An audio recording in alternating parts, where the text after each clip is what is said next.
سلام و درود به همه ایتلاف گیمی های عزیز و همچنین دوستداران ویدیو گیم. من امیر صالحی هستم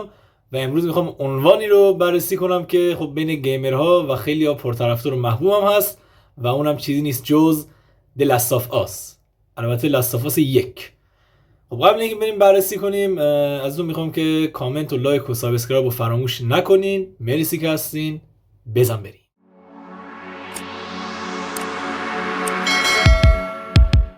خب دوستان میریم به بررسی بازی The Last of Us پارت اول میپردازیم.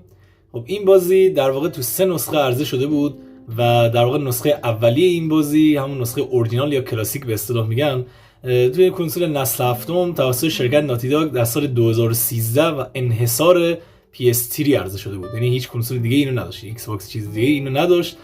و اینکه خب سال 2014 که تقریبا میشه گفت آغاز نسل هشتم بود و کنسول PS4 و اینا هم رونمایی شده بود، تقریبا چند ماه قبل‌ترش، یعنی همون اواخر 2013 بود که کنسول PS4 هم عرضه شد.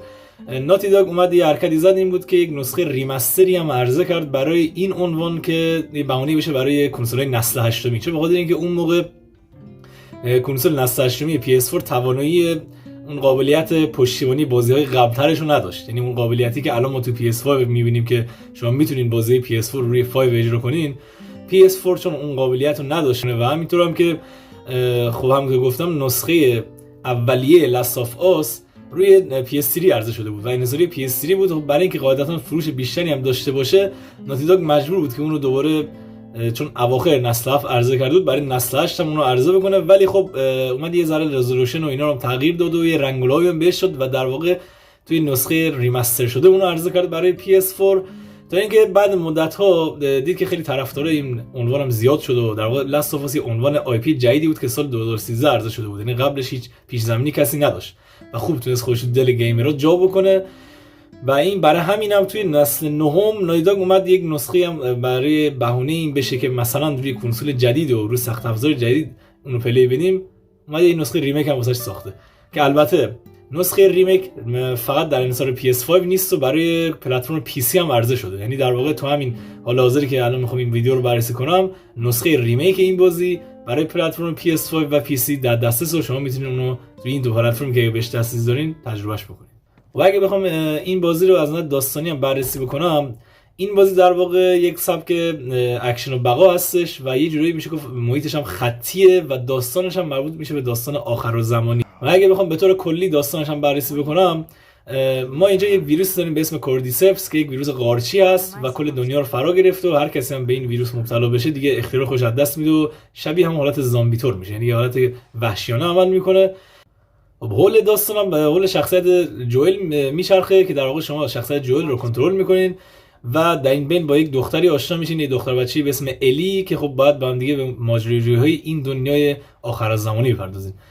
از نظر داستانی واقعا داستان خوب کار شده و دیالوگ‌های خیلی خوبی داره و شما رو سرگرم میکنه و به نظر من توی زمان خودش هم یک ایده خیلی نوآورانه‌ای بود که روی کنسول نسل هفتم بیان از این قبیل بازی‌ها رو بسازن. درسته قبلش بازی آخرالزمانی هم بوده، یعنی خیلی بوده، تعدادش هم از دستمون همه در رفته دیگه. یعنی یه جوری میشه که انواع رزیدنت ایول و نمیدونم انواع عنوانا و آی پی قابل شناخته شده، ولی خب توی لاست اف اس یه تفاوتی که نسبت به بقیه اونا داره اینم هستش که نیل دراکمن اول اصلا قرار نبود توی داستان بازی از شخصیت‌های زامبی محور استفاده بکنه. یعنی فقط می‌خواست یک دنیا آخرالزمانی ساده باشه که یعنی مردم مثلا ملت مردن و شما نقش یک بازمانده هستین و اینا. ولی خب دقیقه 90 به این نتیجه میرسه که برای اینکه اون گیم پلی حتی جذاب‌تر بشه توی خط داستانی بازی بیان چاشنی اون زامبی و اون حالا اینجا به عنوان زامبی مثلا قارچ هست دیگه، میان اون قارچ کورتیدپس رو اضافه بکنن و اسم اون انمی هم در واقع زامبی نیست. توی این داستان ما اسم انمی ها رو کلیکر میشناسیم که در واقع با اونا یه تقابلی داشته باشیم، یه گیم پلی پویاتری داشته باشیم و به همین ترتیب خط داستانی بازی به کل تغییر کرد توسط نیل دراکمن که نویسنده این بازی هم بود. از لحاظ گیم پلی هم میخوام بگم، خب همونطور که تو ابتدای ویدیو هم اشاره کرده بودم، گیم پلی بازی یعنی محیط بازی در واقع یک محیط خطی هستش و سلاح شما هم در اغلب سلاح تفنگ دارین و حالا یا اسنایپ میشه یا انواع اقسام قبیل تفنگ‌های دیگه یا البته کلت. ولی در کنار اون تفنگ هم که یک سلاح سردی هم میتونین حمل بکنین، حالا یا میتونه خنجر باشه یا میتونه چوب باشه یا حتی میتونه میله فلزی باشه که میتونین این قبیل با انمیاتون برخورد بکنین و باهاشون تقابل داشته باشید. اما این نکته جالبی که هست نکته مخفیگاری بازیه که توی نسل هفتم واقعا یه ایده به نظرم جالبی بود، چون هم گفتم این بازی اول برای کنسول نسل هفتمی PS3 عرضه شده بود. اون این بود که شما میتونید توی این بازی با پرتاب اشیا مثل آجر یا بطری حواس انمی رو پرت بکنین و با اون خنجر یا سلاح سر دیگه دارین میتونین از پشت به انمی حمله بکنین که خب به نظر من روی نسل هفتم چیز جدیدی بود، این چیز جالبی بود و یه جوری میشه که برگ برنده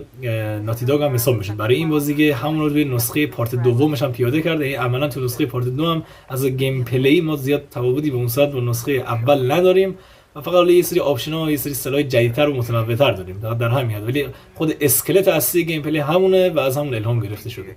در مورد گرافیک و فنی بازی میخوام بررسی بکنم. نسخه نسل هفتم بازی که سال 2013 عرضه شده بود واقعا میشه گفت اوج گرافیک نسل هفت بود. یعنی یه جوری میشه گفت دیگه اون انتهای نسل هفت بود و دیگه پایان قدرت‌های سخت افزاری کنسول PS3 رو داشت به رخ میکشید.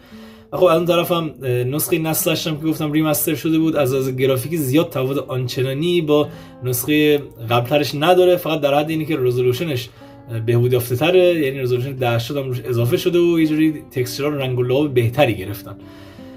و از هم مهمتره که روی 60 FPS هم روی کنسول PS4 اجرا میشه که این خب به نظرم تجربه لذت بخشی داره رو نسخه PS4. اما در مورد نسخه ریمیک باید بگم که ناتی داگ اومد از لحاظ گرافیکی از لحاظ بصری بازی رو کوبوند و دوباره ساخت. یعنی از لحاظ گرافیکی کاملا ما با یک بازی نسل نهمی طرف هستیم، ولی از لحاظ دیالوگ، صداگذاری و یا حتی از لحاظ داستان پردازی و شخصیت‌ها هیچ تغییری نکرده و تماما همون نسخه نسل قبل رو پیاده سازی کرده روی نسل نهم. فقط و فقط گرافیکش بهبود یافته‌تر شده و گرافیک نسل نهمی رو در اختیار کاربرا گذاشته که هدفش هم قاعدتاً برای مخاطبای جدید بود، یعنی کسایی که نسخه‌های قبلی رو پلی ندادن و الان مثلا صاحب یه PS5 یا یک سخت افزار جدید PC شدن و میخوان این عنوان رو تجربه کنن. خب بهونه خوبی واسه این افراد که این بازی رو تجربه بکنن. ولی از لحاظ فنی روی کنسول خب خیلی خوب پولیش شده، یعنی از نسل هفتم گرفته با اینکه گرافیک خیلی خوبی هم داشت با اون سخت افزار تونست جواب بده و روی PS3 به خوبی اجرا شد. روی کنسول PS4 هم نسخه ریمستر شده هیچ مشکلی نداره، روی کنسول PS5 هم نسخه ریمیک شده عملا مشکلی نداره و قابل قبوله. ولی روی PC ظاهرا یه مقدار باگ شادو لایتینگ داره، یعنی یه جوری که مثلا شما اگه دوربین رو خیلی سریع بچرخونین اون نورها و اون سایه ها هم متناسب با اون شخصیتی که هست تغییر میکنه، درسته که باید نور و سایه ثابت بمونه وقتی روی محیط وقتی میچرخین نور نباید تغییر بکنه که خب این یه مشکلی باگی بود که تو روز عرضه خصوصا رو نسخه PC دیده شد. و یه نکته دیگه هم اینه که مشکل دمایی داشت که اون موقع عرضه، یعنی اون سخت افزاره انگار دمای بیشتری رو تولید میکرد و یعنی نشون میداد که این بازی بهینه نشده بود. ولی خب تقریبا چند وقتی میگذره، یعنی تقریبا 2 سال 3 سالی میشه که از نسخه پورت شده PC این بازی هم عرضه شده میگذره و تقریبا میشه گفت آماده است، یعنی یه جوری آپدیت هم داده و ناتی داگ و اون مشکلات برطرف شده دیگه به اون صورت اذیت کننده نیست. اما این نکته‌ای که واقعا جالب توجه بود برای خودم و یک چیزی که باعث شده واقعا این اثر برای من خیلی دوست داشتنی‌تر باشه، اونم اینه که موسیقی متن این بازی واقعا فوق‌العاده است. یعنی موسیقی متنی رو ساخته که دقیقاً اون حس ناامیدی، حس پوچی رو توی دنیا آخرزمانی به مخاطب القا میکنه. یعنی یه جوری که شما اصلا وقتی اون مخاطب اون موسیقی متن رو که گوش میکنه قشنگ بهش القا میشه که دیگه همه چی به پایان رسیده و دنیا نابود شده و دیگه امیدی به بهبودی دنیا نیست. این خب به نظرم خیلی جالبه و موسیقی متن خیلی گوش‌نوازی داره و آدم یعنی یه جوری من خودم حال میکنم باهاش، یه جوری اون حس رو وقتی به منتقل میکنه. یعنی دوست دارم که وقتی توی محیط بازی قدم میزنم اون موسیقی متنم که تکرار میشه دلم نمیخواد از محیط بازی بیام بیرون و همینطور به قدم زدن خودم توی اون محیط آخرالزمانی لسواز ادامه بدم که این واقعا میشه گفت یک نکته خیلی مثبته و واقعا تاثیر آهنگ رو روی عملکرد تجربه پلیر نشون میده که ناتی داگ واقعا موفق عمل کرده.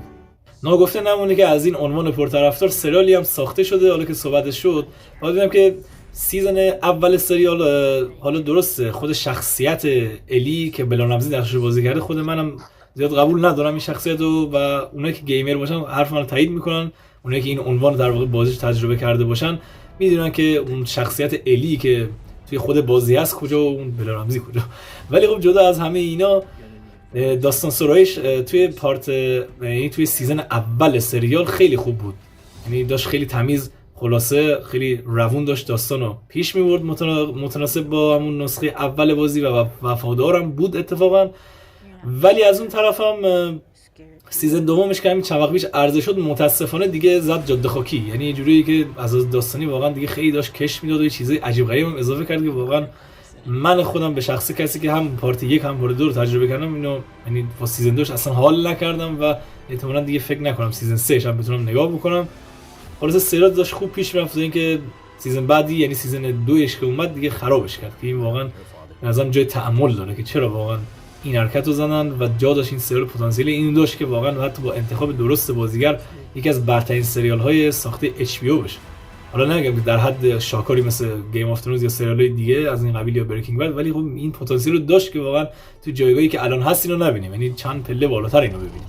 خب میشه گفت اجرای حیف شد واقعا و متاسفانه دیگه اون پتانسیل رو از دست داده به نظر من. خب میرسیم به همون سوال اصلی خودمون حالا که ببینیم این بازی ارزش خرید رو داره یا نه. همونطور که تو ابتدای ویدیو هم بهش اشاره کردم این بازی تو 3 نسخه عرضه شد. نسخه اول لاست آف آس، یکیش که نسخه نسل هفتمین بود که فقط برای PS3 بود، یکیش هم که نسخه ریمستر بود که سال 2014 عرضه شده بود برای PS4 و یکی دیگه هم نسخه ریمیک شده است که فقط برای PS5 و PC عرضه شد که سال 2022 عرضه شده بود. شما اگه جزو مخاطبایی هستین که نسخه قبلی این اثر و عنوان رو پلی داده باشین، یعنی برچسب $70 واقعا با صرفه نیست به نظر من برای کسی که نسخه قبلی رو پلی داده باشه، نسخه نسل 8 و 7 که بیاد حالا ریمیک رو پلی بده. ولی اگه جزو مخاطبی هستین که اصلا پلی ندادین بازی رو، چه نسخه نسل 7 چه نسل 8 چه حتی ریمیک، حالا متناسب به خودتون، یعنی اگه کنسول PS5 دارین یا PC جدید دارین با سخت افزاری حال حاضر